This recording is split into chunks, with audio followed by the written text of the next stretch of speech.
Hello, good morning, welcome back to my YouTube channel. আজকে Sunday, ওই জন্যেই বড় ব্লগ হচ্ছে। অন্য দিন তো পসিবল হয় না, মিনি ব্লগই শ্যুট করে রাখতে হয়। কোনো দিন তো ভয়েস ওভারও দিতে পারি না, তাড়াহুড়োর মধ্যে জাস্ট মিউজিক দিয়েই ছেড়ে দিই। কারণ প্রচণ্ড ব্যস্ত চলে যায় দিনগুলো, কীভাবে কেটেও যায় আমি নিজেও বুঝতে পারি না। তা আজকে অনেক তাড়াতাড়ি উঠেছি, কারণ সানডে করে আমার একটাই দায়িত্ব, পুরো বাড়ি ঘর দোর সব কিছু গুছোনো, যেখানে যা উলট পালট আছে সেখানে সব কিছু গোছানো।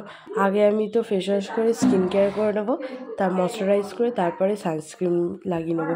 হ্যাঁ, তোমাদেরকে একটা সানস্ক্রিনের রিভিউ আমি দেবো যে সামারে কোন সানস্ক্রিনটা বেস্ট হবে। আমি যেটা অ্যাপ্লাই করছি সেটা হচ্ছে পিলগ্রিমের, খুব ভালো, 60 SPF 60+++, 4+ আছে। ঘরদোরগুলো একটু গুছিয়ে নিলাম, তারপরে নিজের ঘরটা আগে ক্লিন করে নেব, তারপরে বাইরে টেবিলটা, ওয়ার্ড্রপটা, এগুলো সব গোছাতে হবে। আর তোমাদেরকে তো আগে রবিবার ইন্ট্রোডিউসই করায়নি, ঘরে 4টে চেয়ার এসছে, কাঠের চেয়ার। আগে ফাইবারের ছিল, এখন সেগুলো কাঠের চেয়ারে পরিণত হয়ে গেছে। মানে এই চেয়ারগুলো খুব ভারী ভারীও হয়েছে। আর এই চেয়ারগুলোর সাথে ইন্ট্রোডিউস করানো হয়নি, কারণ আগের রবিবার বাড়িতে প্রচুর হ্যাট্রিক গেছে, প্রচুর কাজকর্ম হয়েছে, সেহেতু আর ইন্ট্রোডিউস করানো হয়নি। আর এখানে মা অলরেডি গোছাচ্ছে, আমি একটু গোছাবো। তারপরে মায়ের জন্য আজকে স্পেশাল উমেন্স ডে জন্য কালকে তোমরা তো মিনি ব্লগে দেখেইছো, আমি একটা কেক এনেছিলাম। আর এটা হচ্ছে মানালি থেকে এনেছি। মানালি থেকে আমি একটাই গিফট মানে নিজের জন্য পারচেস করেছি, এটা হচ্ছে সেই ব্যাগটা। মায়ের রান্নাঘর থেকে ছুটি, আমি করবো আজকে রান্না। আজকে স্পেশাল মেনু হবে, কারণ কালকে উমেন্স ডে গেছে। আমার কাছে তো দেখা আমার মাই শ্রেষ্ঠ নারী বলতে পারো। আর কাউকে দেখিনি লাইফে এতটা স্ট্রাগল করে আমাদের জন্য এত কিছু করছে। প্রতিটা মাই একটা দিন ডিজার্ভ করে সব কিছু থেকে ছুটি পাওয়ার জন্য। তা আজকে আমরা টিফিন করে দিয়েছি মুড়ি তরকারি, কারণ দুপুরবেলা লাঞ্চ হবে বিরিয়ানি, সেই কারণে সকালের টিফিনটা হালকাই হবে। আপাতত মা বললো একটু পরে কর, কারণ সবে 10টা বাজে, এত তাড়াতাড়ি রান্না বসাস না, তাহলে রান্নাটা ঠান্ডা হয়ে যাবে। আর কিন্তু প্রসেসিংটাও তো অনেকটা, বলি একটু পরে কর, ওই 10:30টার দিকে রান্নাটা করতে হবে। ততক্ষণ আমার তো আজকে সানডে, লেজি সানডে, আমার তো মানে যেটুকু শুধু ঘর গোছানোর থাকে, আমি শুধু সেটুকু মানে সারা সপ্তাহের ঘরটা আমি গুছিয়ে দিই মোটামুটি। যেখানে ওলট পালট হয়ে আছে, ধরো এই টেডিটা এখানে রাখলে চলবে না, বা এই বক্সটা এখানে রাখলে চলবে না, সেইটুকু আর কি গুছিয়ে রেখে দিই, তারপরে আমার ছুটি হয়ে যায়। কিন্তু আজকে তো ছুটি নেই, আজকে হচ্ছে রান্নাটাও আমাকে করতে হবে। সো আজকে একটুখানি রেস্ট নেব মানে একটু ল্যাদ খাবো বেসিক্যালি। ল্যাদ খেয়ে তারপরে যাবো রান্না করতে। তোমাদের সাথে কিন্তু বিরিয়ানির রেসিপিটা পুরোটা শেয়ার করবো। মা তো মাই হয় না, যখন দেখলো যে মা কোনো রান্নাবান্না করতে পারবে না, তখন মা কী করলো যে আদা রসুন পেস্ট এগুলো, মানে আদা রসুনের সব পেস্টগুলো করে দিল। এবার আমি বলছি তুমি কেন করলে? বলে তুই একা পারবি না, তুই অনেক দেরি হয়ে যাবে, আমি এগুলো করে দিচ্ছি, তোর দ্বারা হবে না।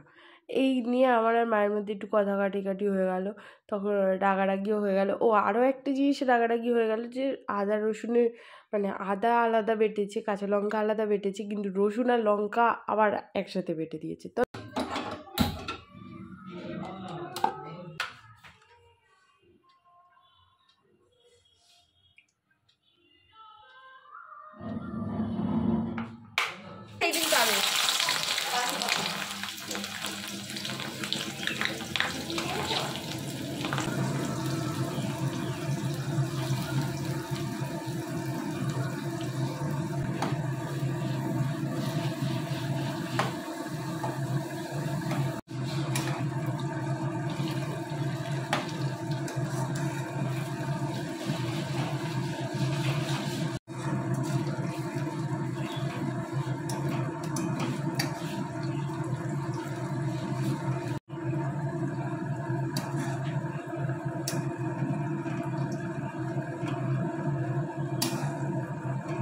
এখান থেকে কিছুটা পেঁয়াজ বেরেস্তা করে তুলে নিয়েছি, আর এই পেঁয়াজটায় বাকিটা রান্না আমি করব। আর এই পেঁয়াজে আগে দিয়ে দেবো আদা আর কাঁচা লঙ্কা বাটা। আমি প্রতিটা মশলা আলাদা আলাদা করে দেব, দিয়ে ভালো করে কষিয়ে দেন আরও একটা মশলা দেব। এটা আমি আমার ছোটো মাসির কাছ থেকে শিখেছি। কারণ এইখানে বলতে পারো আমি আমার দাদার দেখা কিছুটা, মানে দাদা কীভাবে রান্না করে সেই প্রসেসিংটাও দেখাবো, আর আমার ছোটো মাসি কীভাবে রান্না করে সেটাও দেখাবো। আর আমার ছোটো মাসি প্রতিটা মশলা আলাদা করে দেবে, দিয়ে ভালো করে কষাবো, দেন আরও একটা মশলা দেবে, সেটা হলুদ বলো, কাঁচা লঙ্কা বলো, আদা বাটা বলো, এভরিথিং। হলুদটা দিয়ে আর একটু কষিয়ে নেবো। আর ফার্স্টে একটু জল দিয়ে কষিয়ে নেবো মশলাটা, যাতে রসুনের গন্ধটা চলে যায়। দেন হলুদ দিয়ে একটু কষিয়ে নেবো, দেন কাঁচা লঙ্কা দিয়ে একটু ভালো করে গুঁড়িয়ে নেব। আর এটা আমি কাশ্মীরি লঙ্কার গুঁড়ো ব্যবহার করছি, তোমরা এমনিও লঙ্কার গুঁড়ো ব্যবহার করতে পারো। আমি এমনি লঙ্কার গুঁড়ো দেবো না, কারণ ওতে এমনি কাঁচা লঙ্কা বাটাটা আমি বেশি দিয়েছি, কারণ আদার মধ্যেও মা কাঁচা লঙ্কা দিয়ে দিয়েছে আর রসুনের মধ্যেও কাঁচা লঙ্কা দিয়ে দিয়েছে, সেই কারণে বেশি কাঁচা লঙ্কা পড়ে গেছে বলে আর আমি দেবো না কোনো মানে ঝাল লঙ্কার গুঁড়োটা দেবো না। আচ্ছা, এটা ঢাকা দেওয়ার সময় আমি দুটো টমেটো, ছোট ছোট টমেটো হাফ করে দিয়ে দিয়েছিলাম, সেটা পুরো সেদ্ধ হয়ে গেছে। এবার এটা খুন্তি দিয়ে চেপে দিলে পুরো মিশে যাবে ঝোলের সাথে। এরপরে একে একে সব আলুগুলো দিয়ে দেবো। আলুগুলো তোমরা আগে ভেজেও নিতে পারো, আমি ভাজবো না, বললাম না এটা পুরোটা দাদার রেসিপি। আমার দাদা যেভাবে রান্না করে আমি ঠিক আজকে সেইভাবেই রান্না করব। এবার ঢাকা দিয়ে ভালো করে 60% মতন আলুটা ভালো মতন সেদ্ধ করে নেবো। তারপরে আলুগুলোকে তুলে নেবো, দেন ওখানে আমি মাংসটা দিয়ে দেবো। দেখেছো আলুটা কেমন মানে খুন্তির মধ্যে আটকে যাচ্ছে, ওটা 60% সেদ্ধ হয়ে গেলে ওরকম খুন্তির মধ্যে আটকে যায়। তারপরে আমরা আলুগুলোকে তুলে নিয়ে দেন মাংসগুলোকে দিয়ে দেবো। এবার মাংসগুলোকে ভালো করে এই মশলাটার সাথে কষিয়ে নেবো। তোমরা নুন দিয়ে দেবে, ঠিক আছে, আমি কিন্তু নুনের জায়গাটা স্কিপ করে গেছি, সেটা করো না, আমি দেখাতে মনে নেই, তোমরা নুনটা দিয়ে দেবে। এবার একটা হাঁড়িতে পরিমাণ মতন জল, এলাচ, লবঙ্গ, দারচিনি, চাইলে তোমরা লেবুও দিতে পারো, আমি দিইনি, আর ভালো করে নুন দিয়ে দেবে, বেশি করে, যেহেতু পুরো একদম জলটা নুনে নুন হয়েছে, ভাতে যাতে নুন হয়। এবার মাংসগুলো ভালো করে কষানো হয়ে গেছে, তার মধ্যে এবার আলুগুলো দিয়ে দেবো। দেওয়ার পরে আলুগুলো সেদ্ধ হয়ে যাবে। ভাতটা এখানে 80% মতন হয়ে গেছে, বাকিটা দমে হবে। এবার পুরো প্রসেসিংটা আমি করে নেবো। আমি মাংস, আলু আর ঝোল সব আলাদা করে নিয়েছি, গ্রেভি। আগে মাংসগুলো দিয়ে দেব, আগে বাটিতে ভালো করে মাংসগুলো ঘি মাখিয়ে নেব গামলিতে, তারপরে মাংসগুলো দিয়ে দেবো।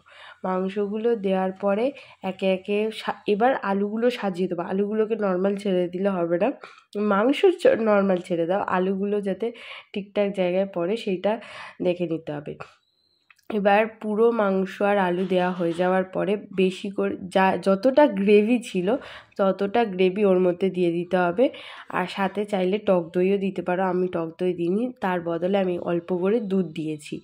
এইবারে এখানে বিরিয়ানি মশলা যতটা আছে, বিরিয়ানি মশলা পরিমাণ মতন দিয়ে দেবে, কারণ আমাদের ওপরেও মানে ভাতের ওপরেও বিরিয়ানি মশলা দেব।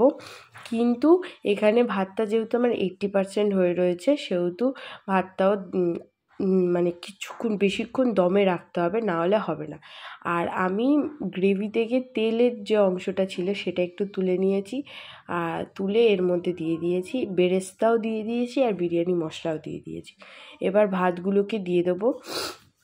ভাতগুলো দেওয়ার পর ভাতটা কিন্তু মাথায় রাখবে 80% মতন হবে, দেন নামিয়ে নিতে হবে, আর ভাতটা কিন্তু বাকিটা দমে হবে।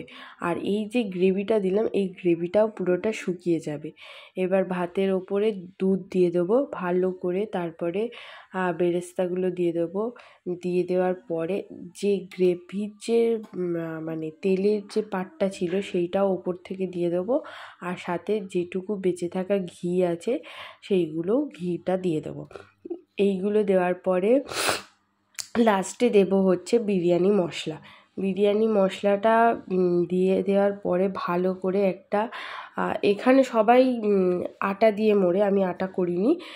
এখানে একটা থালা দিয়ে ভালো করে চেপে দেবো, দেন ওর ওপর নোড়া যেটা হয় সেটা বসিয়ে দেবো। আর তার আগে একটা চাটু বা তাবু না কি বলে, এটাকে চাটুই বলে মিন্স মনে হয়, এটাকে ভালো করে একটু হিটে বসিয়ে দেন বিরিয়ানির গামলাটা ওর ওপর বসিয়ে দেবো আর নোড়াটা বসিয়ে দেবো। এটা মোটামুটি 20-25 মিনিট লো হিটে রাখবে। ততক্ষণে আমি পুরো রান্নাঘরটা ক্লিন করে নিই। রান্নাঘর মোটামুটি ক্লিন হয়ে গেছে, ততক্ষণে আমি স্নানটা করে আসি, মা এটা বাকিটা দেখে নেয়। চান টান করে চলে এসেছি, বিরিয়ানি রান্নাও কমপ্লিট হয়ে গেছে। এবার মা চান করে বেরোলে তারপরে খাবো। পুরো একদম স্কিন কেয়ারও করে নিয়েছি। আমার কাছ থেকে রিভিউটা নেব যে কেমন হয়েছে বিরিয়ানিটা। কিন্তু অনেক দিন পরে এত প্রসেসিং দেখে বানিয়েছি, কারণ প্রসেসিংটা আমি কোথা থেকে দেখেছি, মানে আমার দাদা খুব ভালো বিরিয়ানি বানায়, তা আমি সেইটাই রেকর্ড করে রেখেছিলাম, ইউটিউবে পোস্ট আছে, সেইটাই দেখে দেখে বানিয়েছি। কিছু নিজের মতন একটু চেঞ্জেস করেছি, পুরোটা ওর মতন করিনি। আর ও খুব ভালো বানায়, আমি অতটা ভালো পারবো না, বাট চেষ্টা করেছি। এবার মাই রিভিউ দেবে কেমন হয়েছে।